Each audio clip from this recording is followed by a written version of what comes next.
litigation, recreation complex. That vote again, please. All in favor of going Each into person executive? will say yes, Okay. individually, yeah. Yes. Amy Mabel, yes. Yes. Green, yes? Rosemary Smedili, also on the Fields Committee, aye. Thank you. Yes. Thank you. Sorry for that botched That's, effort. that's, no worries. We don't do this.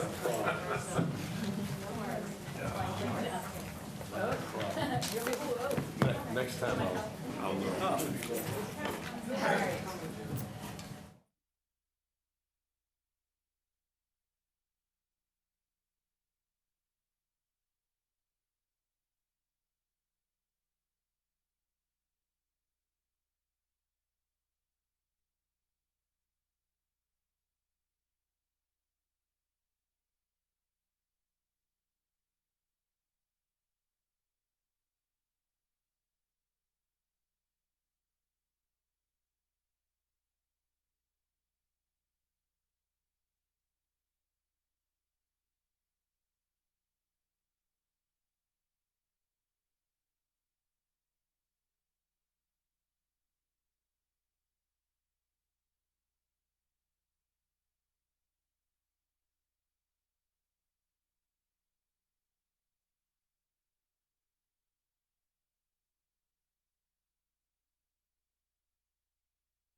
Reconvene the meeting of the Board of Selectmen. We'll stand now for the Pledge of Allegiance. I pledge allegiance to the flag of the United States of America and to the republic for which it stands, one nation, under God, indivisible, with liberty and justice for all. Oh, that was very good. Could really feel that. Sometimes we only have one or two people in the room, so we don't get that kind of pronouncement. Okay, next on the agenda is public comment.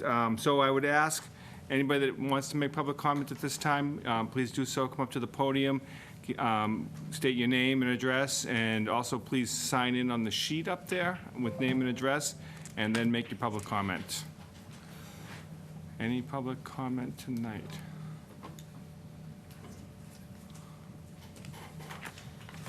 Hi, good evening. Ellen Mosier. Shorter today. The agenda item that I'd like to bring up is a correction on the meeting schedule for the trustees of Osgood Hill, and I ask again that they be posted.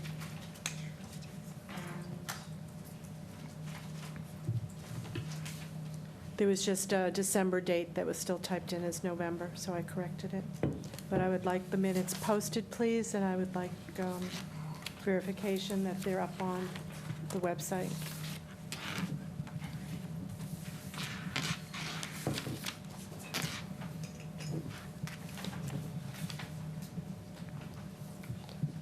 I'm filling out the form. Thank you. Any other public comment? Can I do this now, or do you want me to do it at the end of the meeting? You can do it during Selectmen, or you want to do it now? It's up to you, if you want me to wait on it. I know you've got a better audience here now, That's so. what I was sort of thinking.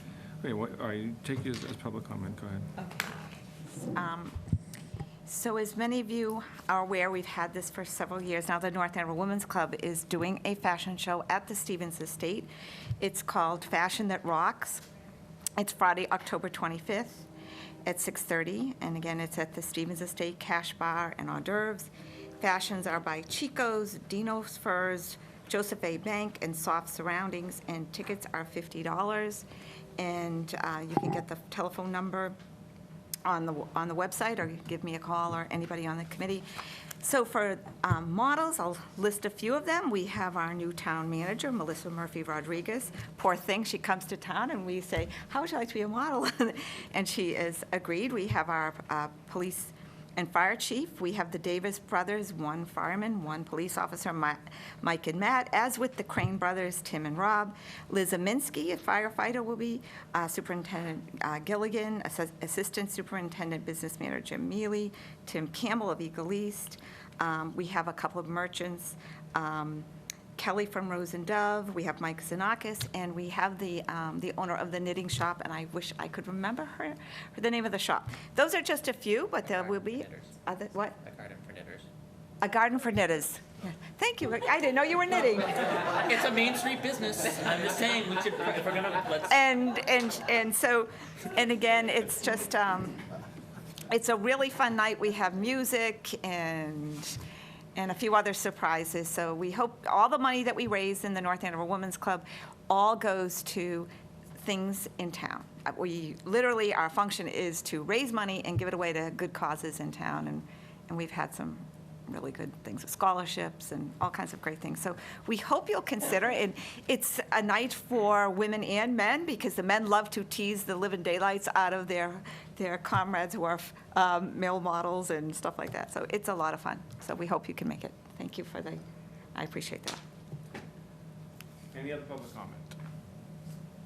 Okay, seeing none. We'll move to the next section, approval of the minutes. We have minutes from September 16th, 2019, open session. Did everyone get a chance to review those? And do we have a motion? Move that the Board of Selectmen approve the open session minutes of September 16th, 2019 as presented. Second. Any discussion? Hearing none, all in favor? Aye. Opposed? Okay, minutes are accepted. Excuse me. We'll move next to government reports. We're going to have, I think we're going to strike the opioid report tonight. Firefighter Duchesne was not able to attend the meeting tonight, so we're not going to have the opioid report. We'll put that back on our next agenda, but we'll start with the electrical aggregation and go from there. So we have Mark Capadona and Denise Allard here. Good evening. Mark Capadona with Colonial Power Group aggregator for the town. I just wanted to kind of give everyone an update. It's been a little while since we've been in front of you. The program's been up and running for about 10 months now. Manager Mailer signed a 6-month contract just trying to get the program going at 12/6 last winter when you had all sorts of other things going on. So the focus really wasn't on the aggregation at the time. Interim town manager signed another contract that I think you're going to find extremely advantageous. The prices come down for energy. It's 10.7 for the next 36 months. National Grid has just announced their rate. It's going to be 13.982, so it's around a 30% savings. People don't need to do anything, but we did want to come here and speak because unfortunately there's been some misinformation out there as people have been calling National Grid. National Grid had a new crew of, I'll call them, from a call center perspective, and some misinformation has got out there. Some of the information that's hitting the street when people have been calling, it's happening across all our communities. They're calling and National Grid's telling them that they're being double billed. That is not the case at all. Unfortunately, once the utility tells some of the customers that, they're set on moving forward because they believe they're getting double billed. We're happy to take any calls that come this way, to the town, so that they get the correct information. No one is being double billed in this program. No one is ever going to be double billed. I'm not certain why a rep from National Grid would give that kind of information. We've made National Grid aware of this, and they're going to re-educate and get the correct information to those people. But what we wanted to do is just tell the residents of North Andover that this program is always available. If someone has opted out, there's never, the way this program was set up, there's no fee to opt out or in, so they can come and go as they want. They don't need to do anything. They'll be automatically switched. Their current supplier, if they wanted to see if they were in the program, is going to be First Point Power right on their bill. It would say First Point North Andover Aggregation. This doesn't require them to do anything. It's just from this current winter standpoint, it's a tremendous amount of savings, as well as you're going to see stability. So what's happened with National Grid, 10.8 this summer, 13.9, and it was 13.6 last. So you can see the wild spikes that have gone on. I believe you're delivering stability and savings with the program. So I wanted to answer any questions anyone might have, but I just wanted to make sure that we were able to remove any of the misconceptions that are out there in the marketplace. I'm sorry if I missed this. If someone had previously opted out and now they want to get in, if they notice on their bill that they're not in and they want to get in, they just call National Grid, or how do they do it? So they could call National Grid. They could go on colonialpowergroup.com, or they could give us a call at 866-485-5858, extension 1. They can get right in the program if people aren't, using the internet or so forth. Is that information on the bill as well, or so not everyone watches, believe it or not all the town watches this meeting. So believe it or not, it is. So that information is not on the bill, and only if they were on the bill would they see that First Point is the supplier. So they would need to know that Colonial. I believe you have a link on your website to Colonial's site as well that could take you there also.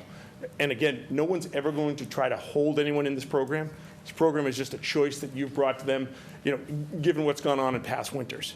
So if they call and they have questions, we're not going to try to talk them into it or out of it. Our goal is to educate and allow them to do what they please. Do you have any statistics on the number of folks that have opted out? We have about 10%. So when we started, we had a list of around 10,000 customers. Right now, there's around 9,000 customers, which is not unusual. But just given where rates are going this winter, I know it wasn't here, but it sounds like there's still some gas issues here. That's one of the things that Mr. Mailer was trying to do was, given that people didn't have access to gas and was going to be electric, he wanted to get the program started he thought that there would be higher electricity use last winter. Gotcha. I suggested to Mark that he come back at the year point to give us the more statistics on the savings, because that really is a true picture.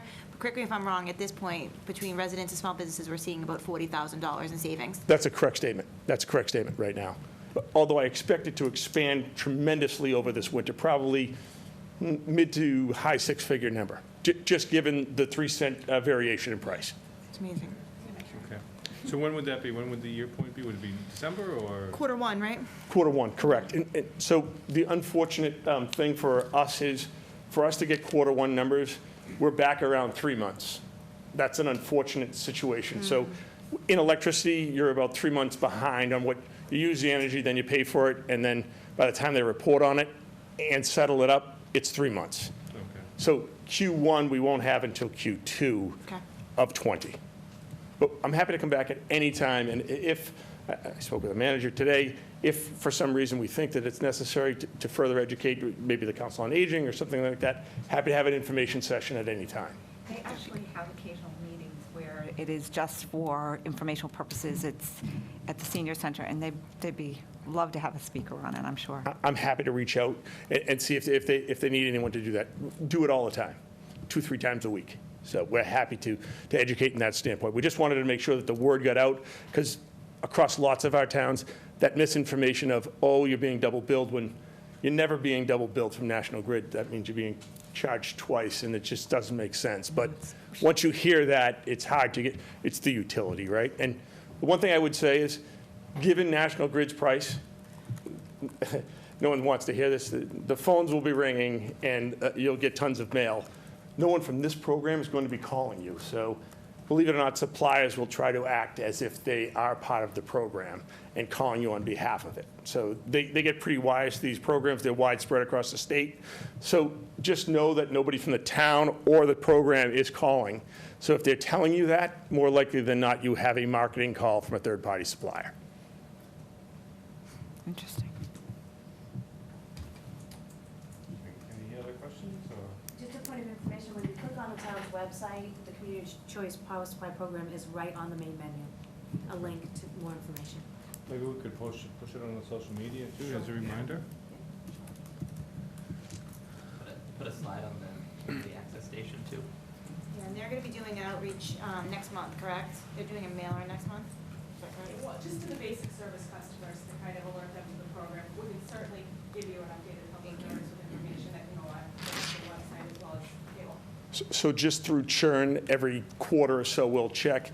Anyone that's moved out of an apartment, someone new would be put on basic service, and we would mail to those customers. Somebody that has already opted out of the program, we wouldn't be mailing to that customer. We have the list of anyone that's been in the program and left, but we wouldn't mail to that customer, but we would mail to any new customers that have moved to town, so they get the same choice that everyone else did. Okay. Anything else? Any other questions? Well, thank you for coming in tonight. Both of you, thank you very much for the update, and Thank you very much. look forward to the Q2 update. Absolutely. All right. Okay, so we're going to skip by opioid, and we are going to talk about the Board of Health update on vaping. Mr. LaGrasse. Hi, everybody. Great to be here. Good to see you all. Just to give you a quick little recap as to something going on with the tobacco industry. As you all know, the governor did make a public health emergency declaration. And once he did that, the Commissioner of Public Health was able to essentially ban any type of vaping product sales for the next 4 months. So that's in effect until January 25th of 2020. So as of right now, there are no vaping products being sold in town. On the 25th, the day after, we drafted a letter, and we went out to each individual retailer in town, hand-delivered it, and spoke to them. Just gave them a basic rundown as to what's going to happen, what we're looking for, and what's going to happen going forward. So as of right now, it's a 4-month ban.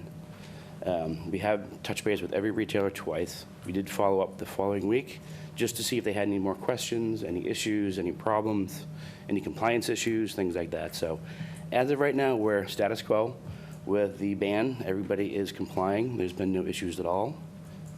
We are actually updating our tobacco regulations as well. That ban, we're looking to actually enforce that to all of the convenience stores and tobacco retailers in town, except for any 21 and over tobacco-only retailers. So that's in the works right now, and the board is contemplating adding that to their current tobacco regulations. Brian, what happens if you find that someone is violating? We have a cease and desist letter already drafted. We will hand deliver that, speak to them, and then if they don't comply, then there's a $1,000 fine From the town or from the state? from the town. It's under mass general laws through the state, but the town does the enforcement. If there are any issues, there is a compliance number. We can call the state and get additional resources if needed. Where does the money go? Because in tickets and things, they often go, in police tickets, they often go to the state. This would, I believe, go to the general fund. Goes to, just curious. We hope we don't have to issue any. Hopefully they just don't. Exactly. That'd be the best thing. Any further questions with Brian? Okay. Thanks for coming in tonight. Thank you very much. Appreciate it. Okay, next we're going to have an update on the senior center. Thank you, Mr. Chair. I'm going to do that. Okay, great. So it's basically just what's happened since basically I started. On September 17th, the planning board voted to approve the special permit application for the senior center and the multifamily housing application that's adjacent. On 23rd, we issued that decision and it was filed in the clerk's office. On October 9th, the multifamily was on the Conservation Commission agenda. And on October 13th, the 20-day appeal period for the special permit application expires. So that permit application and appeal period has not expired yet. Right now, what we're getting ready to do is go out to bid. We're seeing some preliminary cost estimates by the architect that are showing a gap, but we don't really know what that reality will be until those bids come in. So what we're looking to do is get those bid documents on the street this winter. I think that's the best time to bid projects. Typically, that's when we see the best prices because contractors tend to be hungrier at that time. So we're looking at a February 26th general contractor bid opening. And we have language within the bid documents to say that the award is contingent on town meeting appropriation in case it does come in higher than we anticipate. So what I would advise at this point is that we do consider putting a placeholder on town meeting for both an appropriation in case we do see a deficit, just because we won't know really until the warrant almost closed whether or not we will be seeing one. Additionally, I think we'll need a town meeting article to determine whether to procure and accept the adjacent parking lot. As you know, since town meeting and due to recommendations from the architect, it appears that the parking in the initial plan was inadequate. The developer has purchased a second lot on Surrey Drive for the price of $600,000, and that will need to go before town meeting to make the decision on whether or not to acquire that. If it's a gift, which at this point it is not, that would be a majority vote. But if it is a appropriation, whether from any funding source, it would be a 2/3 vote of town meeting. For me, what I think the next steps are really is going to be a written agreement with the donating party for the land. I'd also suggest we do a title exam and also a 21E environmental exam to make sure that the property is appropriate. I know that we're being gifted the majority of it, but I still think we should do that because we're taking on risk without doing that. The deed needs to be drafted. You would have to accept the property. We'd still have to close and record the registry of deeds.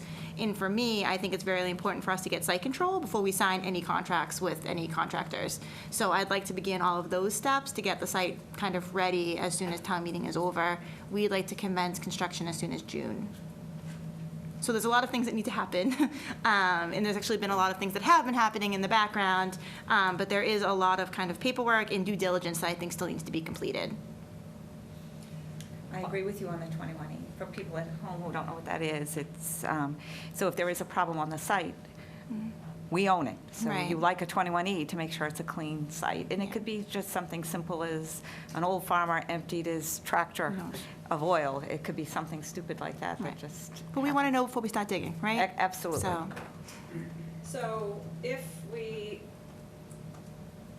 don't gift the additional lot and we have to pay for it and town meeting doesn't approve paying for it, what would be the situation at that point? Will we have to go back and, I mean, I'm assuming we'd have to go back and scale down the building so that we have more space for. Fairly significantly, because the way the original site plan was designed, as I understand it, was about 60-something spots, and we need 80-something spots. And so we'd have to find a way to either increase 20 spots on that site or decrease the building by the equivalent of 20 parking spots, which would be difficult. Yes. Well, I don't know if this is because the proximity to the airport is building up, not an option as far as if we did have to decrease the footprint of the building in order to create spots, the additional 20 spots, is adding a third story not an option for that facility? So I don't based on my discussions with architects just generally about senior centers, they typically don't like to go up because it's not conducive to senior programming. So even now, the way the building is set up, the director and the assistant director are really isolated from where the programming is happening and kind of isolated from where the seniors congregate. And so they typically don't like to do multiple floors like that in a senior center from what I've seen.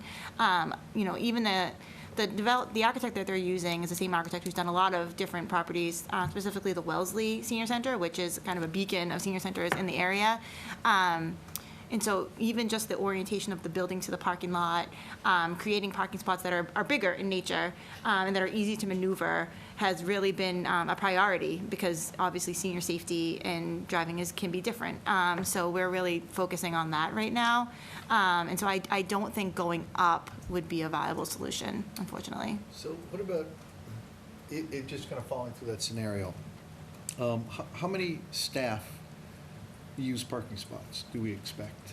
So right now, the senior center has 5 staffers on site. So I would think that they would be using the parking spots. And then we obviously have numerous volunteers. I think the last day I was there, I met at least a dozen volunteers who were there doing the food bank, et cetera. Okay, so my thought is another alternative for the parking lot to just go up a level and create 20 spots underneath, above, whatever, that would be more towards staff, vendors, and that sort of thing. So if we had, we wouldn't have to change the building itself. Probably costs a lot. I don't know. I don't know. You're saying raise the building so. No, just the parking, just create a parking structure, up or down. I would guess that a parking structure is more than the $600,000 to acquire the property. Yeah. I would think, Just looking unfortunately. at, just put all Yeah. the, just. No, I agree. It's a difficult situation, I think, because it became very apparent rapidly during the site development process that the parking spots were just not going to work. And now the developer has purchased a second parcel in order to create this parking, which puts us in an interesting situation, right? And I discussed that with him, that there is this risk of this not passing town meeting and what that does to the project, which would be unfortunate. And I will continue to have those discussions, because I do think it puts a real hinge in the project for us. Well, Yeah. As much as, and I certainly do support the project, those are very expensive parking spaces. Right. It's a lot of money when you divide the number that we need into that price. Right. That's the thing. Getting back to what Regina and Chris were saying, is there any way that we could move storage like up to the top level to reconfigure usage space? I know I asked the architect about that before, and I think he said there was a lot of equipment or something on that. Maybe you remember, Dee, or other members remember. But I thought, well, again, we could maybe just put storage up there or custodial supplies, whatever. That I can might free up certainly- some space yeah. down below. That might. Right. I could certainly ask if there's any way to reduce the footprint by going up.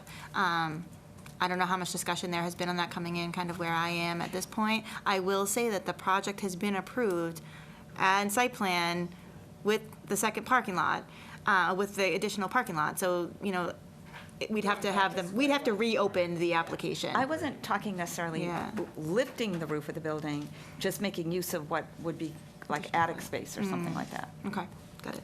But because the site plan has already been approved and permitted, like, we're literally going back to square one Yes. with a whole new plan. Be a substantive change. If We'd be we starting don't again. if this doesn't pass town meeting. Yes. The good news is, as you said, though, it's a good time for construction bidding, but it's also a fantastic time for rates, for any type Yes. of loans or anything. rates. Rates, Oh. interest rates. Yeah. Right. Right. I mean, typically with a AAA community like we are, we're seeing. AAA, you mean? AAA, sorry. We're seeing between 2 and. I don't know where I am. Headline. Excuse me. I'm still thinking about AAA, I guess. It's we gonna are- get better, it's gonna I get hope so. We're seeing typically rates between 2 and 3, depending on whether or not they're tax exempt, just on projects that I've recently bid out. So I think we would see obviously similar rates as well, which would be very positive. The other thing we're going to move forward on is an appraisal of that second site, just to make sure that it is in line with we want to make sure we're following our fiduciary duty and spending money wisely. And so we'll do that as well.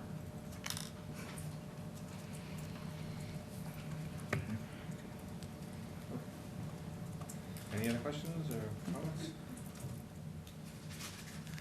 Okay, we'll move down to, thank you, Melissa. We'll move down to an update on Columbia Gas. Okay, so I did actually have this memo that I'm gonna go over with you today put on the website this morning because I think there may be a lot of confusion. A lot has happened over the last 3 weeks with Columbia Gas. But I'm gonna kind of reiterate it all now, but it is available on our website and social media for people at home who are kind of wondering what's happening right now. So as you know, on the 11th, we were alerted to issues that existed with service lines that were abandoned during the restoration work. So namely, there were service lines that were not, or maybe had not been, disconnected from the abandoned mains. So the Department of Public Utilities required Columbia Gas to immediately begin investigating and repairing those abandoned lines. And we were told that there was 120 of those lines in North Andover. So the statistics that I'm gonna give you were from last Thursday, but 107 of the 120 had been scheduled for an appointment at that point.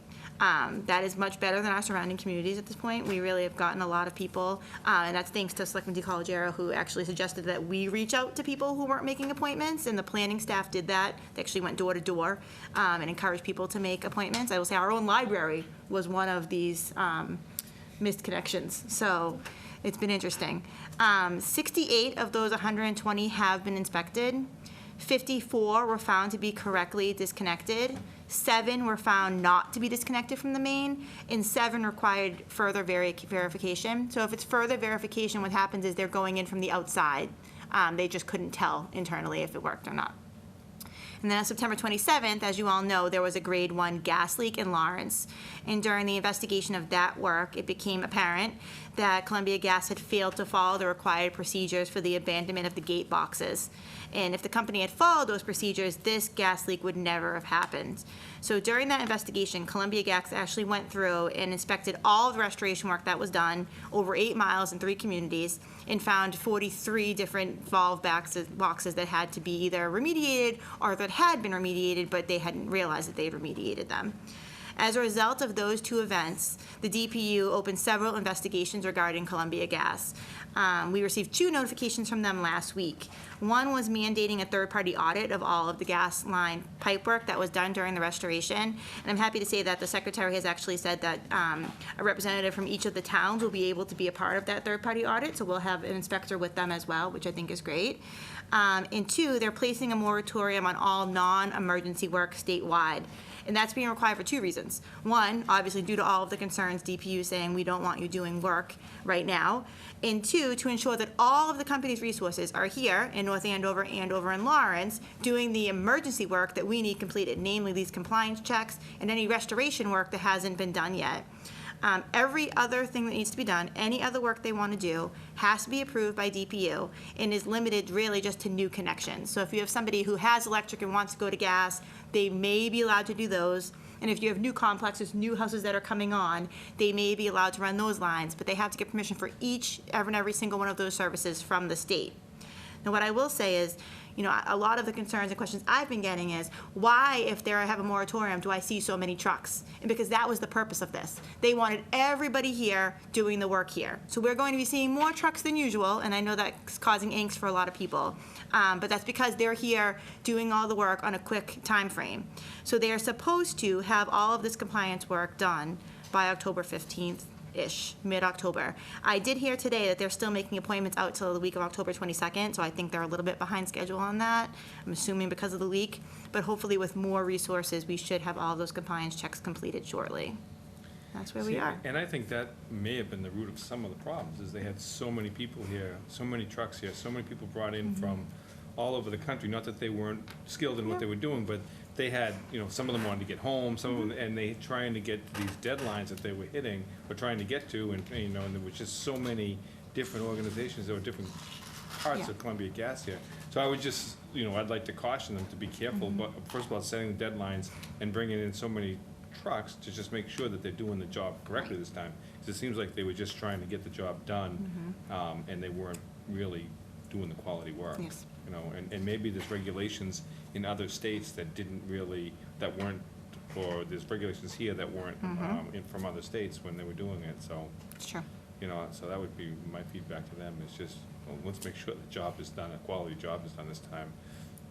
That's it. Any other comments?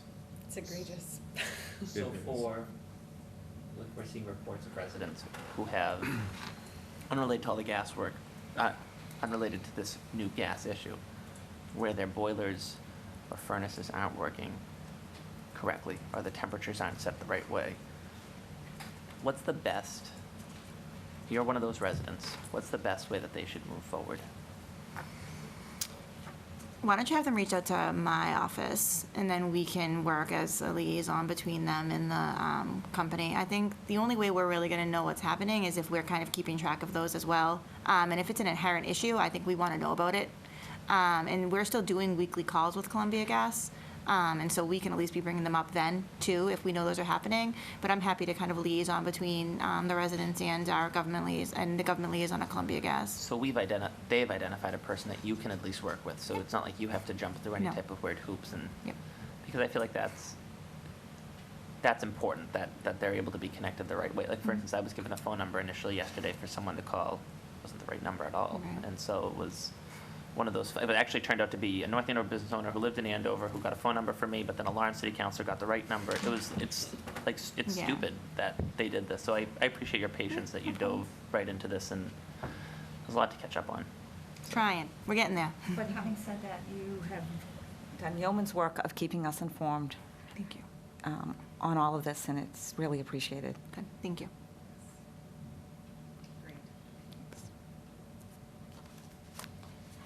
Okay. Anybody in here from a Columbia Gas impacted resident who had questions? No? Not happened yet, I mean. Okay, next we have a schedule for the Board of Selectmen meetings. I would suggest we take a quick look at them, and if anybody, you don't have to bring it up tonight, but if you have any concerns with any of these dates, please let me know, and we'll try to reschedule, but, right now, everything from January through June looks good, but I know things come up, or things may be already scheduled that you may have Or conflicts. we missed something by mistake, Yeah. important holiday. So this is the current schedule, and it looks good. So if you have any questions or any concerns, bring them up to me as soon as possible so we can get meetings rescheduled if necessary. Because we like full attendance. All right, so let's jump down to consent items. So first on the consent items is a request of James Doucett of Cambridge Sports Union to use Milk Street, Johnston Street, Ray Street, and Chestnut Streets for the 30th Annual Cambridge Sports Union rollerski race on November 3rd, 2019, starting at 9:30 a.m. Is there anybody here to speak to that? There's no one here to speak to that. Okay, I believe we've had this race in town for the last couple of years. I don't recall any issues or any kind of problems with this race at all. And both the police and fire department seem to be in agreement or have no major concerns. I'll move that the Board of Selectmen approve the request of James Doucett of Cambridge Sports Union to use Milk, Johnson, Rhea, and Chestnut Streets for the 30th Annual Cambridge Sports Union roller ski race on November 3rd, 2019, starting at 9:30 a.m. Second. We have a motion and a second. Any further discussion? All those in favor? Aye. Opposed? Okay, next we have a request of Chris Daniels to use the Common from 1 p.m. to 11:30 p.m. and Reynolds Playground from 8 a.m. to 12 p.m. on Saturday, November 23rd, 2019, and the Stevens Estate Grounds on November 24th, 2019, no specific time specified, to film his scenes from a senior film thesis project. I'm assuming Chris is here tonight. All right, Chris, come on up to the podium. Bring your staff with you. Hey, thanks for hearing us out. My name is Chris K. Daniels. You might recognize me. I was with CAM since I was 12 or 13. I've been covering these meetings for a long time, too. Not right now. I'm at school in Boston, but I grew up here. I went to Thompson Elementary School, North Andover Middle School. I graduated North Andover High School. I've been around a while. I have been making videos for a while, too. I started out making my videos in the basement in my house on Spruce Street. So now I'm at school in Mass Art in Boston. I'm working on my biggest project yet. I wrote it with Jenny Whipple, who is another North Andover citizen, and we are working on our senior thesis film. And the one constant over all our films over the years since we've been in Boston and when we were in North Andover is we try to shoot as much as we can in North Andover. It's beautiful, convenient. All our people are here, and we love it. So we're trying to do that with our biggest project yet, of course, too. Okay. The only question I have, and I'm asking it just to ask it, but I know the answer. There'll be nothing in the film that would put North Andover in a bad light of any sort or anything like that. We aren't even labeling it like, the idea of the short is that it's like this fake utopian society, and then there's drama between these two characters, the sheriff and his son. So it never like calls the town as it is as North Andover, so it's a fictitious town, so it'll never represent North Andover in a bad light. Okay. And where will we be able to see this film? Yeah. Oh, anywhere. So we just had a Anywhere. premiere at On the big Rolf's. screen. For my most recent short, we had like a big party premiere at Rolf's. It was awesome. It was crazy good turnout. So the plan is to have a huge North Andover gathering night for the world premiere. And you will all be invited to that. Let us know. Red carpets and the whole. Red carpets and all, of course. There we go. We don't want to hold that up, so move approval. Yeah.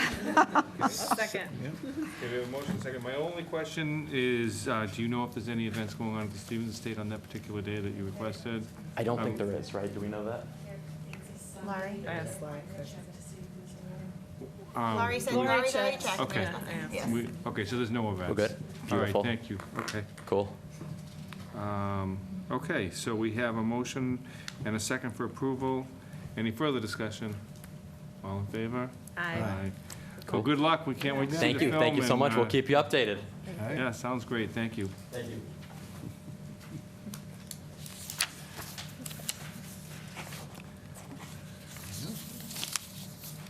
Okay, next we have to accept a Green Community Grant in the amount of $116,254 for the Department of Energy Resources, from the Department of Energy Resources.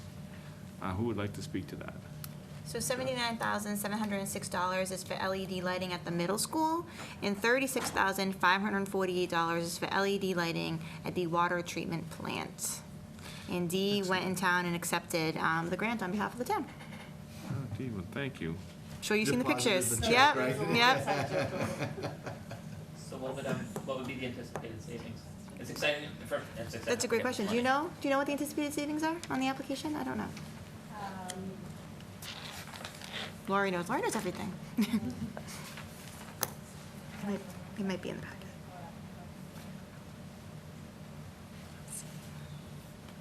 No, these are ongoing opportunities we have, right? So Yeah. this is another accomplishment as a town.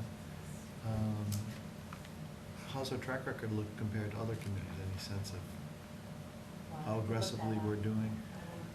Yeah, I think as a community, it's interesting to kind of share this with folks, because when they hear green community, it's getting out more and more.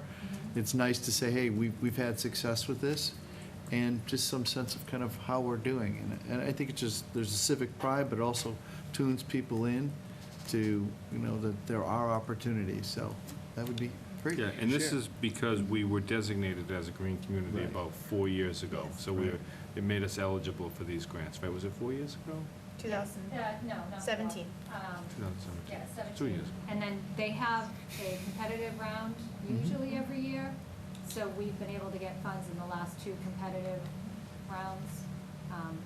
This is the second one. So the annual savings for the water treatment plant is $13,989.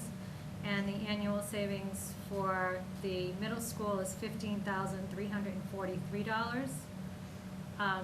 But with this, also National Grid pays for $28,000 of the actual cost. We get a rebate back from them once it's done.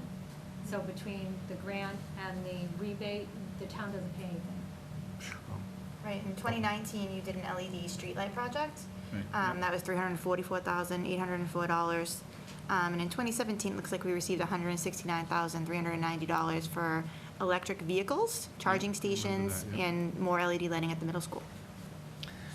So this is a good reminder of the resource you guys are right there, because you're going and you're applying for this money and bringing money that otherwise wouldn't be in our community here, and that money's then being used in a way that saves us money long term. So, thank you. Pretty great. Laurie wrote the grant. Maybe we can put a Thanks, section Lauren. on our town website that says, you know, green community and put some of this stuff, because I don't know if it's there, but, yeah. Put it in a This little most chart. recent one isn't You there, know. but the other, there is a green, if you go to the homepage of the website, there's actually the green community logo. And down the bottom, so Oh, when you yeah. click on that, there's a narrative of what we've done with all of the money and. there's Maybe we one need to more. highlight that. Yeah, that's I was kind of hidden. thinking- Let's elevate it. How about just a simple graphic, right? Just show us, accumulated grants earned, projected savings, or, put two. or Brag three- about what you're doing, basically. Yeah. That's what they're saying, brag about what you're doing, Yeah, because it's really neat exactly. work. And, And again, inform. people, I'm from North Andover, it's one more thing. We're happy about our history, we're also happy about It's a cool story. What we're doing how is we're okay. fitting in today's world. Yeah. All right, great, well, thank you for writing that. and giving Awesome. us some- So that's been accepted. The next one is to accept the I donation. don't think we made a motion. Oh, we make a motion? I'll make- Lord. All right, I thought, all right, well, do we have a I'll move that the motion? Board of Selectmen accept the Green Community Grant in the amount of $116,254 from the Department of Energy Resources. Second. We have a motion and a second. Do we have any further discussion? All those in favor? Aye. Opposed? Okay, we got that one. Thank you for keeping track of that, everybody. All right, so this next one is to accept the donation from the North Andover Women's Club for solar lights for the driveway at the Stevens Estate. I'll speak to that. This was submitted by the chairman of of our fashion show. We're probably going to go in a different direction that we would like to talk about, so we would just withdraw it at this time. The concern, just to let people know, that the driveway is so treed, that we probably won't have the solar lighting so we're looking at something different, maybe a little bit more fun, that we would be willing to share with the town, so. So we're going to withdraw this. We are withdrawing this, yeah. Sorry We for don't the need a- inconvenience. We don't need we're just not going to accept this, so. Yeah, just, right. Action. All right. Next on the agenda, we're going to move to licensing. Motion to move into licensing? Second. All in favor? Aye. Okay. First item is a request from Tricia Dunphy, for 6 one-day wine and malt licenses for fall festivals at Smolak Farms. Is Tricia here? No. So these are more fall festivals. We have approved a number of them in the last weeks. So October 13th, 14th, 19th, 20th, 26th, and 27th. They're wine and malt licenses from 10 to 5 p.m.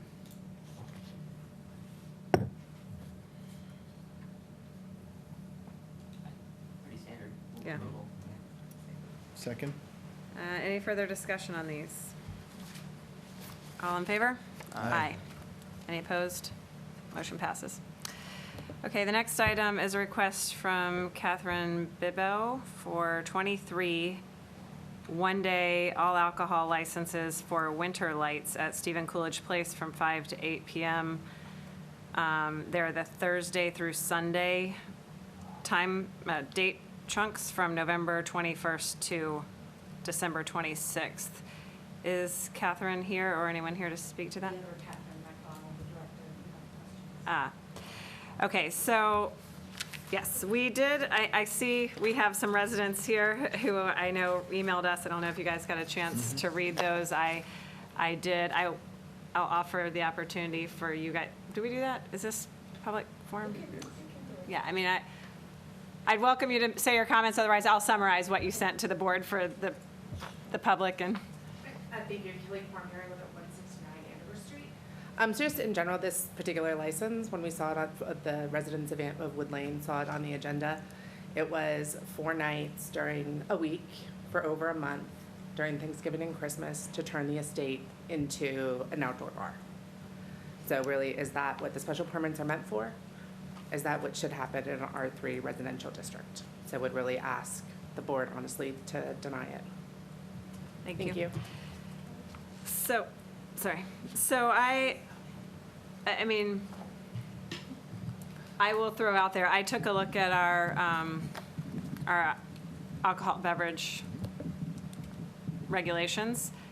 And we do say that we will only provide 30 one-day liquor licenses to any applicant per year. And I've been logging what we approve since I've been the licensing chair anyway. And so far since I've been chair, which has just been since August, we had 3 already approved, but this is a 23 additional licenses. So that puts us at 26. So I guess, number one, I would ask if the estate really wanted to chew up 29 out of a 30. Well, it's by calendar year too, so that ignore, I mean, we know that we're approving licenses in June and May. I Yeah. can remember specifically. True. I guess a second point I would say is, yes, I completely agree. 23 out of 39 days is a quite substantial period of time to be serving alcohol. It kind of does seem to be taking away from the idea of a one-day license and what that is intended for, in my estimation. So I'm completely sympathetic, I guess, to that concern that the residents have raised. It's also, from what I look, when I look at the winter lights advertisement that the estate has, I mean, it's a family-oriented, children-oriented thing. All the pictures are children-oriented, so it's not like a beer garden that they're planning to have, and we're saying no to a beer garden. That would obviously ruin the entire thing. That's the whole point of it. But this doesn't seem like it necessarily has to be an alcohol-focused item if it's for bringing your kids to see lights. But I guess I welcome you to make some comments as to the strategy and the impact of your, Thank you very much. Kathy McDonald, Director of the Stevens Coolidge Portfolio. Last year, we had winter lights at the Stevens Coolidge, and it was a really wonderful, family-oriented event. At the same time, we did it at our Stockbridge property, Nomkeg, and they also, in addition to their hot chocolate and beverages, they offered alcoholic beverages in the hot chocolate, and it was well-received. People had a wonderful time. And so this year, all 3 of our properties, we're going to add this to the beverages and snacks that we offer to people. People from all over North Andover and Andover attend this event. People come in at 1.5 hour increments and mostly stay maybe 30 minutes. It's not like people are sitting at a bar. There's going to be a snack shack where they can get hot chocolate for their children, then get a hot chocolate for themselves and have some Kahlua in it. It's very limited to what we're doing. We're open from 5 to 8 o'clock. And these are the dates of our winter lights. That's why they're together. And that's also why we have intentionally not taken other licenses out during the year, because we knew we would have this need at the end of the year. And that's really where we've so every night would be the same thing that we're offering rather than showing a varied schedule. So while their parents are standing with their kids waiting for Santa, they can have a cup of hot chocolate with something in it. The kids can too, and we have local vendors providing pastries. So it's just part of a festive event. It is, not, people aren't going to be sitting at some bar, leaning on it, drinking. It's just part of the festivities. It wouldn't diminish it, though, because last year you didn't have a license. Last year was the first year we ever did this, so. And it was well received. People. It was really well received. We had people from all over, right. But without a license, without any alcohol last year. We didn't serve alcohol last year, correct. Well, I think there were some nights that you had the beer garden. There was a couple nights, I recall. Okay. It was just the winter I'm lights. new, so I wasn't There there. was the So winter that would have lights, yeah. been, then the beer garden people would have pulled the permit, not us. Yes, right. Okay. So this is sort of like the Merrimack scenario where, they have so many one-day licenses and, kind of came to the recognition, they are serving, and let's designate it at that. And so this seems to be sort of in the same sort of gray area where you're trying to do a specialized function, and to me, maybe there's sort of a middle ground here, because I understand the appeal, and you're trying to have it consistent, but I also think about the neighborhood, and there is something about Thursday, Friday, Saturday, Sunday. And I'm really wondering, do you make it maybe Friday and Saturday?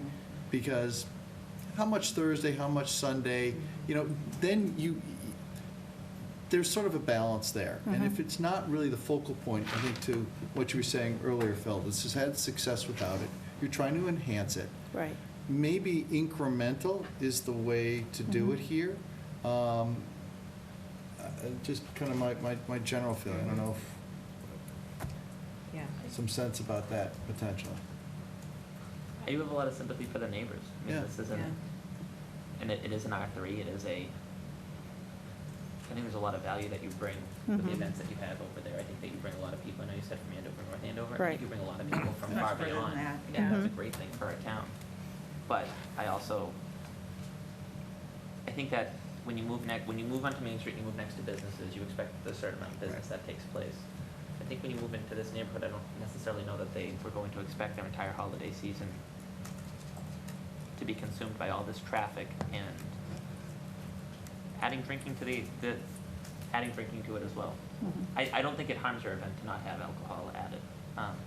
And you are doing, I believe, it's all shuttle anyways. People aren't parking over there. No, we're trying. They're being shuttled from the Franklin School. What I tried to do when I got here was to listen to issues that happened the previous year, and so I've worked really to correct those, so there would be less traffic using a shuttle service, and try to make it so it runs more smoothly than perhaps it did last year.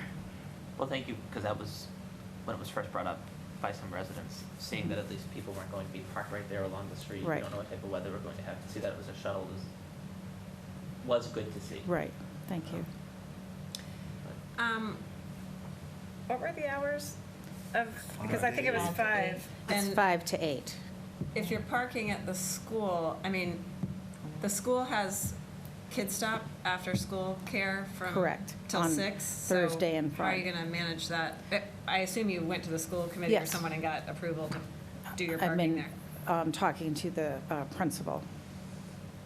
And they're able to manage with Kid Stop ending at 6. Obviously, Right. parents coming and getting their kids and Exactly. Slews of people We would work around their primary needs. I struggle to see that being a good solution, but, I mean, I definitely like the idea of having a solution where parking isn't in folks' yard and street and what have you, but. But that's not on the agenda for tonight. No. Agreed. I mean, I guess I agree with what Selectman DiCalagero said of, this is the R3 district, these people who bought homes there did not necessarily expect to have this kind of venue with tons of people and traffic and foot traffic and noise and everything else next to their homes, and I want to be respectful of that. And I personally visit the Stephen Coolidge and all the great things you guys have been doing, so it's like a balance for me. Like, I go to the beer garden thing, and that was really fun, and I'm sure I'll go to this Lights, and I'm sure I would love to have a hot chocolate with a Kahlua in it or whatever. But, I mean, I think there needs to be some balance, definitely, and I think we need to recognize the concerns of these folks, in my opinion. What So- would be balance on just doing Friday and Saturday? Would that be more acceptable to the selectmen? I would be more supportive of just Friday and Saturday myself to ease into it. I'm just curious, how much are you charging for these hot chocolates? I haven't Has it even got gotten that that far. Yeah, so you bring up another point, I guess, that I would raise, which is, this is a paid event. To go walk through these lights, you have to pay a fee. It's not like this is open to anybody in North Andover. It's not like this is in North Andover, come enjoy our beautiful estate. Like when we do holidays at the Stevens Estate, that's open to anybody who lives in North Andover. They can go, enjoy, get their picture with Santa, whatever. That's not what this is. This is, Regina, with all due respect, you're talking about the event, we should be focusing on the drinking and the alcohol. part well, of but it. I'm saying we're enabling the event if we're giving them a liquor license and I'm pointing out, it's a business, it's not a. It's a nonprofit. Well, it's a not a- nonprofit, it's a nonprofit business, and certainly this is one of the ways that we support the care of that property. Yes, so it's a fundraising event for a nonprofit. I just feel that that's an important factor to keep in mind because it's not, Yeah, and I think that also. it's a factor. But it also says that, it's not open, I mean, it is a paid event, so people are not, wandering off the street and buying a drink. You have to purchase a ticket for a block of time.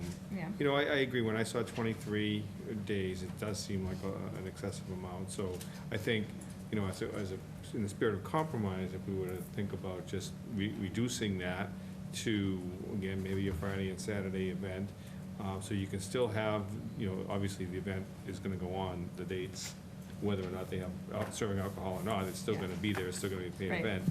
I But, don't think you're going to get more or less of a crowd because whether or not you have it or don't have it. no, because I remember last year it was very It's still busy and gonna there be- wasn't. It's there not wasn't going to a big- find more people coming to have hot chocolate. Yeah, No. I agree. Right, the beer garden wasn't there every time it was, and I remember driving by, it was always very busy, so.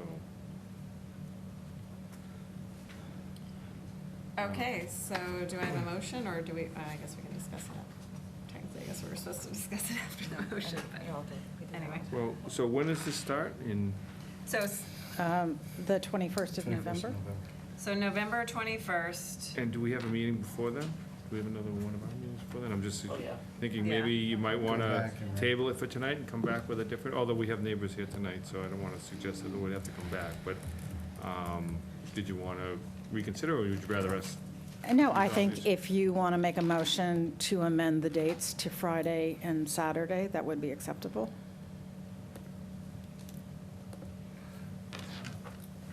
What about just giving the parties a little bit of time, come back after they've chatted, as opposed to just amending it tonight? Let us all think about it some more, you're saying? Well, Well, I mean, but there's always time, so, I mean, we could go through the approval process tonight for the dates requested, for the Friday and Saturday requested, and then there's always time to amend that. yeah, just throwing out all the options. I actually like that idea, because I think that, A, I've seen it, you've been very engaging with the neighbors, and I think that's, your reputation precedes you in a very good way, because you've been, I think, very accommodating with making sure that their concerns are heard, and I don't blame them for, I mean, this is a busy time of year for average residents at their own homes, right? And these Right. are, Right. this is where these people live, and obviously there are a lot of big plans coming down the road for the Stevens Right. Coolidge. I mean, perhaps that feedback, may be helpful, because we were told, the feedback from neighbors were, they'd really like to see them rejected, even though there were 23 standalone ones. They'd like to see them all rejected. Perhaps there's a way to discuss it more with them. Like, for me, what really piqued my interest was the fact that I don't really know what type of message it is that we would be approving a liquor license and then having those people be shuttled back to the Franklin School where Kids Stop was still having activities, in theory, having just gone to an estate. That just seemed like an odd relationship to have with a private entity. Anyways, I would rather hear and see that you communicated more with some of the abutters and got a better idea of that they at least got a better idea of what they could expect, perhaps. That's my personal opinion. You'd like us to table it and just vote on it at our next? Yeah, I'd like to table it. That's to all 5 of us, so.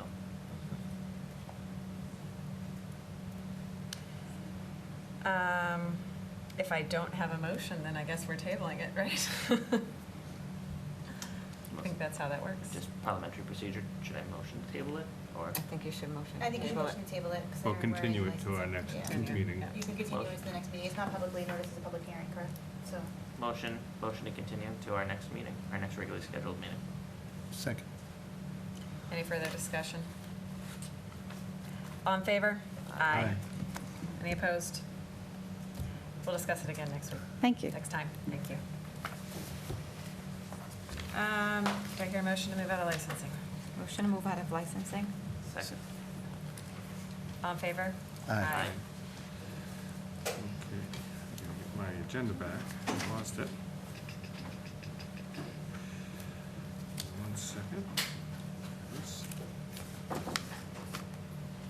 By the way, while we're waiting, I am keeping a log of all licenses that we're approving with a date and whatever, just so Thank you. quickly in one sheet, I can see what we've done. I'll share that with everyone so you can look at it at your, if you're Great. interested. Very good. Okay, so next we have an advisory, old business, advisory committee for recreational complex. So when last we met, we asked our new town manager to go out and put some recommendations together and develop a plan for that recreation committee, complex committee, and she's done that. So unless you want to walk us through that? Thanks. So it turns out most of this was actually already laid out for us in the citing board site plan review special permit decision. And so that proposal really incorporated the requirements for this committee. So what I did was, using that, put together a mission statement, the membership, who the chair would be, what their duties are, which specifically actually is to report back to the planning board after the first year after the occupancy permits are awarded, and then annually for 5 years after. And I'm trying to put a lot of our new committees into the same form so that they all will read the same. So you have the mission statement, the membership, the duties, and actually the date it's approved, because that's helpful for us historically when we're looking back to figure out when things happened. And I think it would be helpful just to have kind of this continuity in the departments. And so the one thing that really wasn't laid out in that planning board decision was, it said 2 residents that live near the complex. It didn't say within how many feet of the complex, and so that's a decision that we still really need to make. And so I did, at your request, have the assessors create a butter list for 300, 400, and 500 feet from the complex. One of the hiccups with the 300 feet, as I see it, is that if we did choose people within 300 feet, then the abutter, per the ethics laws, would need to disclose their financial interest to the board, and then you would need to make a written determination that their interest is not so substantial as to be likely to affect their integrity of their service. And that's kind of a tough determination to make, right? Because you're really deeming that their interest, their financial interest, is not making them act a certain way on a committee, which can be difficult when, we have lawsuits that already exist and we have abutters that obviously do have concerns. So one thing I would suggest is that perhaps we have it read that it's abutters within 300 to 500 feet. And so you're outside of that 300-foot threshold, but you're still getting people in the neighborhood to bring their opinions into the committee. Yes, I like that idea.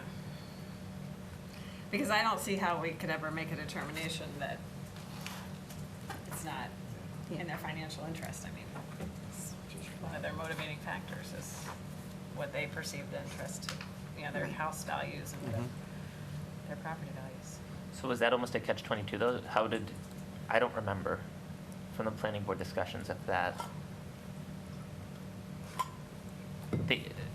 was the term just a butter used, or did they actually, I don't know, Melissa, if you dug in, and it's perhaps not fair to ask you. So, so basically, the former town manager wrote an email expressing his opinion on what this committee should look like, and the planning board cited that email in their determination, both in their conditions and in their factual findings. And so one of the things they said was that the vision expressed assumed a committee of 7, with 2 being residents, and then it said in parentheses, that live in the area around. So it really did not define. And so I think fairly you could make the argument that 300 to 500 feet is the area around. And viewing the maps that were created by the assessors, you can kind of get an idea of what those 300 to 500 feet area would look like. And it's really not as far away as it sounds.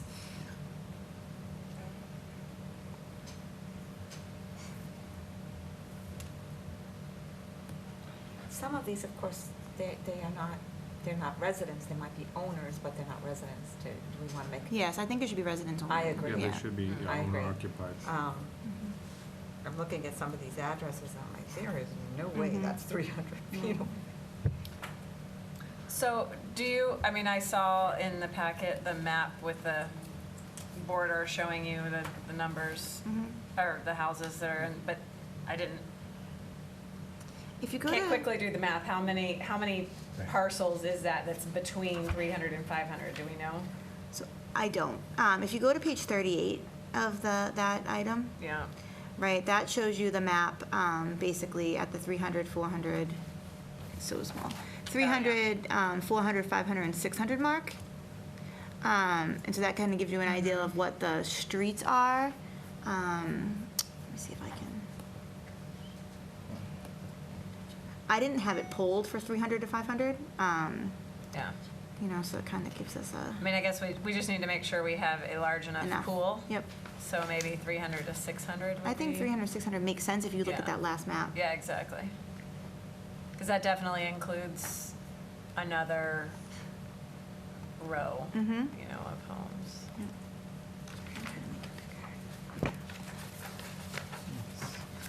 And thank you to Chris and David for creating these. It was very helpful. It's interesting. So as far as composition goes, you said that in the special permit, they didn't specify, but they referenced the email that Andrew Mailer had sent. So no, they hold on one second. So it's in two separate areas.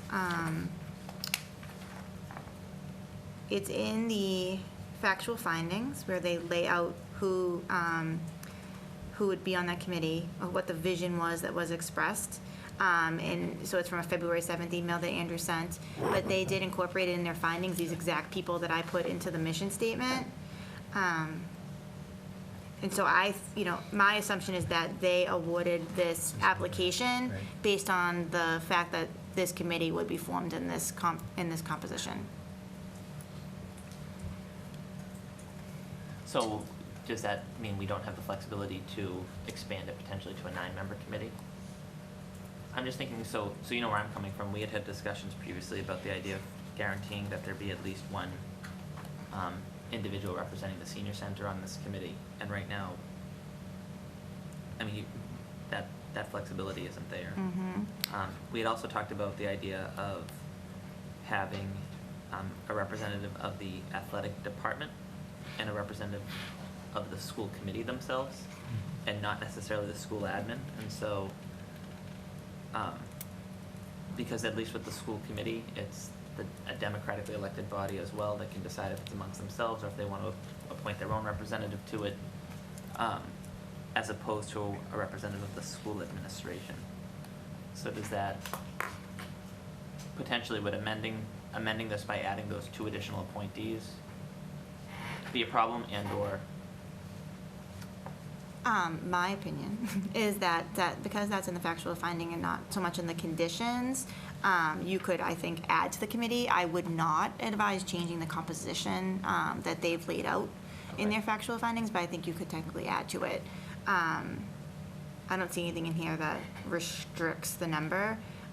It's really more talking about what they're envisioning as they're making these recommendations. And so basically, when they're making a finding of fact, they're relying on all the data they have in front of them. And they're saying that this finding of fact is how they're making their determination. So I wouldn't want to change the finding of fact of these 7 people that they're assuming, but I don't think it would be problematic to add extra people, especially because it's an advisory committee, so they're not making binding determinations.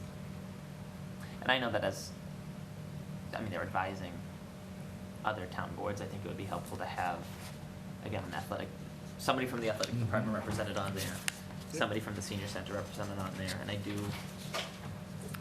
Yeah, they're bringing different perspectives to an advisory committee. I think that's a positive thing. So I wanted to bring up another group that we did not discuss about in our last meeting, but I'm now thinking could be valuable on this committee, which is a representative of the CPC. And I say that because they're funding it, and, well, large portion of it. So should we give them a seat at the table of making a recommendation as to how it's being governed? And then I guess my other thought was, if I look at the list, I guess I want to make sure there's a body that's thinking about making sure the original vision of being a community recreation complex that's meant for the entire community to enjoy is being fulfilled. And if we put too many school and sports people on the committee and not enough sort of other, my question is it more slanted toward, does that get Well, but isn't that lost, what the youth and original- recreation director's position would be? I mean, youth and recreation director, it's not. Not school and sports? Not really. Yeah, okay. And I guess we're gonna have someone from the, wait, is the middle school fields committee? Yeah, the fields committee. Yeah. I mean, that, mean, I guess they can ensure the vision of the thing is Right, upheld. they're the ones that came Yeah. up with the vision. They so. did, okay. That's fair. I just wanted to discuss it. I was just something I started thinking about after our last meeting, so I just, The chair of the CPC does qualify as an abutter anyways, so, good I mean, point. if that's, That's a good I point. think CPC, would that be any kind of a conflict, having someone from the CPC on there since they're funding it? I don't think it would be a conflict. It would be, in my opinion, unusual. They don't typically get involved in implementation of projects. I'm not sure, I understand your point, Yeah. I'm just not sure I'm loving it. I gotta really think about it. I do understand your point, though. Yeah, I wasn't really No, I can see you're not steadfast in it. married I to just it, wanted but to yeah, throw it out raise there for us to think discussion. about, yeah. Because it is about really maximizing, right, this asset now, which is Yeah. meaning as many people use it as much as they can to its full capacity. So how do we make sure that all those visions or possibilities are represented by who's on this committee? Yeah. And I think to a certain degree, you can kind of add to get perspective, or you choose a group of people who are really good and work together. That's the and most have that important thing. It and have needs the to be a orientation. blue ribbon committee who can work together, is really the main objective. Yeah. Sorry, this is my child. So if we added the two that Phil mentioned, the school admin and the member of the COA, we're looking at, athletic, Athletic. because school admin's already on there. sorry, school department, school committee, sorry. It was a member of the school committee, correct? Right. Well, Senior, I was- member of the senior center and a member of the school committee. Well, a member of the athletic department, the athletic makes director. sense. Yeah, but when I asked for the school committee, I thought, could we have the school committee member in lieu of school administration? Because I don't actually think Yeah. school So administration. I don't think we could do in lieu of, because I think it's it was laid out in their finding of fact. I wouldn't, that's my one concern, is that we leave that, those 7 laid out in their findings. It still falls under the school committee at least, so that they can, in theory, they could appoint a school committee member if they wanted to. I do Yeah. think that as far as function goes, I don't know how we can have this not have an athletic director representative on there, Okay. and how we can't have a senior rep. I mean, I Athletic don't know that. director. I absolutely agree on this, Yeah. on both of those counts. I just don't want them to be double counted. Oh, it's a neighbor and a, Right. I don't like that. It's. Yeah, no, I agree with that. So that brings us to 9.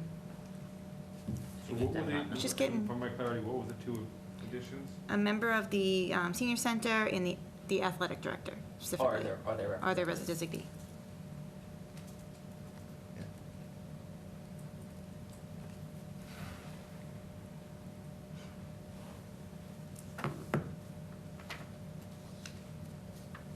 Sorry. I mean, I think with that, and if we expanded to include within 600 feet, I mean, that gives us a lot of flexibility, I think, between Yeah. 300 and 600 feet. I agree. It's a very active neighborhood, so. Well, and I will say, just as sort of a tangent about people volunteering for boards, we've had a number of situations where there's been a lot of interest in something, a lot of talk, but we don't find people stepping up to volunteer. So one of the things that I would hope is that, while a lot of people have said they care and they're interested in it, that this still doesn't work unless somebody actually volunteers. So we really want people to step up and say, out of this 300, 600 zone, we need people to say they want to serve on this. So will we post the list of addresses that are in the 300 to 600 zone and then put out a request for, Or send them, or send them in, Could we do a do we have call? a? or both. We can't do Send them a letter and then Do do two a roll calls. call. Based on Yeah, geography, could right? we? We can use the Ray Yeah. Brown one to draw. We can do that. I would prefer both, because some people just don't like the robocalls. I don't love to do the robocalls about things that are not emergencies. Yeah. Because people stop answering the phone if That's it's right. white noise. It makes me very nervous. I'd almost rather do a postcard. That's what I think is the best way. Something like that. Doesn't cost a Yeah, lot that's of a good money. idea. Okay, Yeah. we can do that. And at least a postcard, you know you're getting in the house. I don't know about you, but when I get a robocall, I usually don't answer it, yeah. We're gun shy because during the whole discussion, everyone was like, well, we didn't get a call. I And then we say, know. nope, we have a record right here, the call went and Yeah. landed at your house, or landed at this number. Right. That was, and it didn't cost money, so that was Mhm. the only reason. I'll defer. If we have the ability to do postcards. It's go a with better postcard. way. It's the way that you're notified if you're in a butter of projects by Yeah, letter. got it. Really by letter.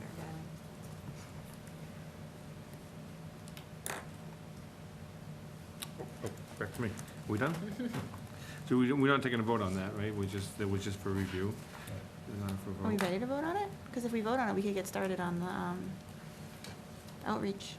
It's up to you. Okay, so do we, all right, so we're gonna vote to approve the committee proposal as presented?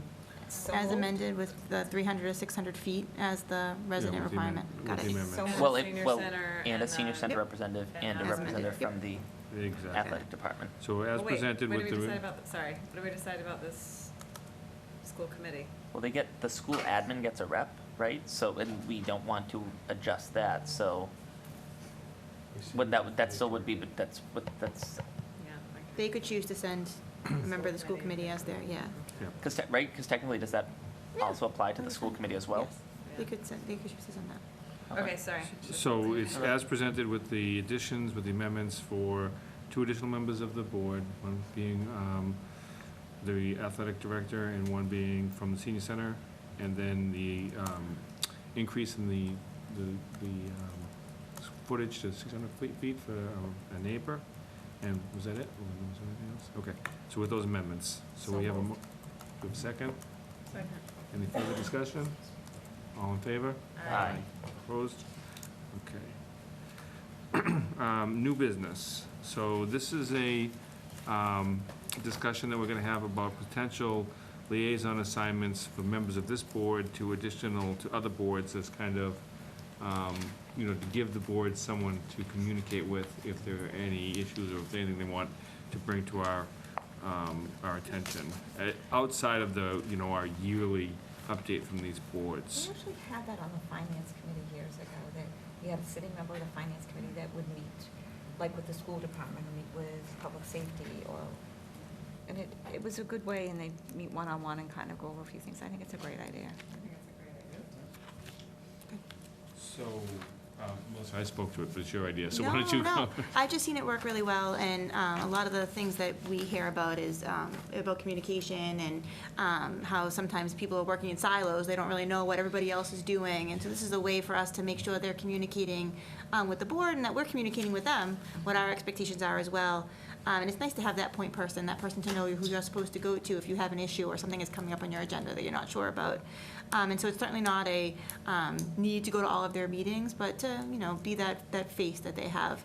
So the face, but not necessarily an advocate for No. their ideas. They should be advocating on their. Yes, just the person who Yes, really, okay. they bring information to, Okay. or questions to, and I think it's great that they come before us once a year, but think of how many things are happening at the planning board right now, Oh, my right? goodness.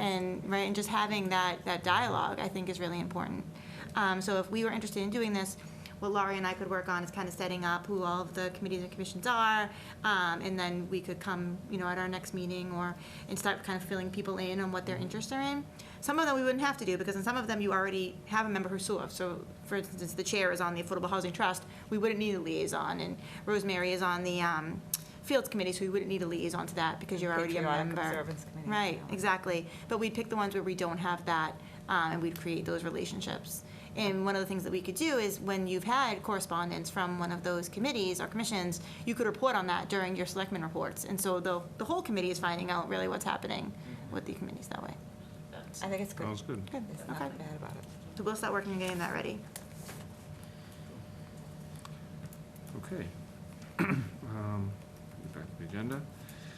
Okay, job postings and job vacancies. We seem to have a fairly large list of openings. Any updates on anything? We've got a lot of stuff posted right now. We're checking some references for some of them. We're doing some ongoing interviews on several of them. So we do have a lot of action right now. I will say that these personnel type things tend to ebb and flow, where suddenly you'll have a lot of vacancies and then you'll have them all filled and you won't have anything for a long time. We're ebbing right now, but I'm confident that we'll have these filled fairly quickly. And then I have a couple of other town manager updates if you don't mind. Yeah, no, absolutely. Okay. Just a reminder that flu clinics are starting townwide on October 21st, and the family one is actually November 12th at North Andover High School from 5 to 7 p.m. I wanted to let you know that Jenny Wright, who works in the assessing office, was recognized as the Mass Association of Assessing Officers 2019 Clerk of the Year for her wonderful customer service skills. It's really great. And our Veteran Services Director, Joe LeBlanc, received the Reverend Gomes Public Service Award the day I started, I believe. And on Saturday, October 19th at 9:30 is Lake Cleanup Day. So we're definitely looking for volunteers to come and help us clean the lake. So thank you. Okay. It's a beautiful time for the, you're new to the community, the foliage, all that should be good. It's still good. It's really, so that's your reward if you come and help clean up the lake. You will have a beautiful experience. Nice. Have you ever cleaned up around Great Pond Road? I have. It's I not that have, beautiful, but it's necessary. I have, but it's been a while. Okay. Taking the canoe out, I'll clean up the junk that's going on. Okay, anything else, Melissa, from the town manager's report? All I have, thank you. All right, great job. All right, so selectmen updates and comments. Anything from the board? I would like to just point out that we put an advertisement out for the Stevens Estate committees. There are two committees, one to fill the vacancies on the sort of existing committee that advises on the current operations, and secondly, the new committee that we voted to form that's advising on the strategic vision of the estate. I notice we get copied on who has applied, and we have not had that many applications for the strategic vision committee, so I just want to put another plug out for that and explain, because I did talk to a few people about it, and they were a bit confused by the term long-term strategic vision committee, because it implied long-term committee. Right. So, bad name. Clarify, it's probably more of a short-term committee, but a long-term vision. So, strategic vision committee. Just want to say that, and maybe we can all encourage people that we think would be good to put their application in to that For the committee. public, to put this in perspective, because Chris and I met for tonight, there have only been 2 people out of our entire town who applied for the 4 open seats on that regular board. 2 people. Yeah. And there have also only been 2 people who have applied for the strategic plan committee. And some for both. No, they did clarify. Yeah. So Okay. we have had 4 people total. 2 have said they want to be on the strategic plan. 2 want to be on the trustees. I really think that's an important number to hone in Yeah. on. Perhaps someone can Seriously. help spread the word, Mr. Tennant, because we're looking for help. We're asking for help. And we've vowed as a board that this will be, not a political type appointment. We really want workers who will really help solve the problem. We're not telling you all kinds of hours and hours, but we saw the vote, and we want to make sure that it's a well-balanced board. I think we've all discussed, so. Well, it's about it's an opportunity. A lot of people attended our town meeting and said this is important to them. And so we're looking for a group from that 800, or maybe who didn't attend, who would then want to be part of what the future is. And that's what this group has the opportunity to do, which is to help us identify what the future could be. That's a really exciting opportunity, and it's going to be, some work to roll up your sleeves, but boy, talk about having an impact on your town. So the struggle is because we can't start until we have a full Yes. board. Right, So- exactly. And If you want a solution, then this is how you do it. So we're excited about it. And Thank you. if you're on the fence, one great way to probably get you off the fence and in the game is reach out and take a tour of the building and learn the history, because it's really a fun event to take that tour and learn all the wonderful things about that building, and and the architects and why things were built certain ways. And so just a thought. And they could, best to reach through town hall or call the estate directly? You call the estate directly. Okay. Okay, any other updates? All good? All right, our next meeting is Monday, October 21st. Oh, are we going to do Halloween? We didn't have it on the agenda, but we've Well, kind of we'll- decided to we'll- just keep it the way it's been in the past, but Yeah, we'll wait for I'm the, assuming it'll be on the agenda for the 21st. Okay. Because it's 10 days before. It's usually, it's always So usually what you guys have been doing the last couple of years, or at least last year, is you just get the recommendation on the hours from the chief of police. Mhm. So I did email him and ask him if he could provide that recommendation, so we can let you know what that is. We've been But sticking- the date itself is not. yeah, we've been sticking to the date. Right. Yeah. We know someone who So- was a big, By the way, someone reached out to me and said that Methuen has already the Tripoli. done something about Halloween because of the Tripoli. I'm assuming that we're gonna have a frost and we're I- not going yeah. to change Halloween We already because of have the a frost. Tripoli, right? I mean, Yeah. We've already yeah, had we're a fine. We're keeping Halloween on the 31st, right? Yeah. Okay, So- good. Just making sure. Unless we Yeah, I get this agree. real big heat wave for the Right. next Yeah. 3 weeks, 4 weeks. No. I think we'll be assumed good. that would be the case. I just wanna put it. 4 to 6. 4 was when they were starting. No, what we're not doing for No, us. 5 to 7 is usually what we were, They well, are whatever. starting we'll at get there. 5:30. We usually do So we're waiting 5:30. for the- Give parents a little time to get home. Okay, So the we'll wait for the recommendation. I know, it doesn't Okay. accomplish the bug thing. All right, so I will hear a motion to adjourn. Motion to adjourn. Second. All in favor? Aye. Yeah, that was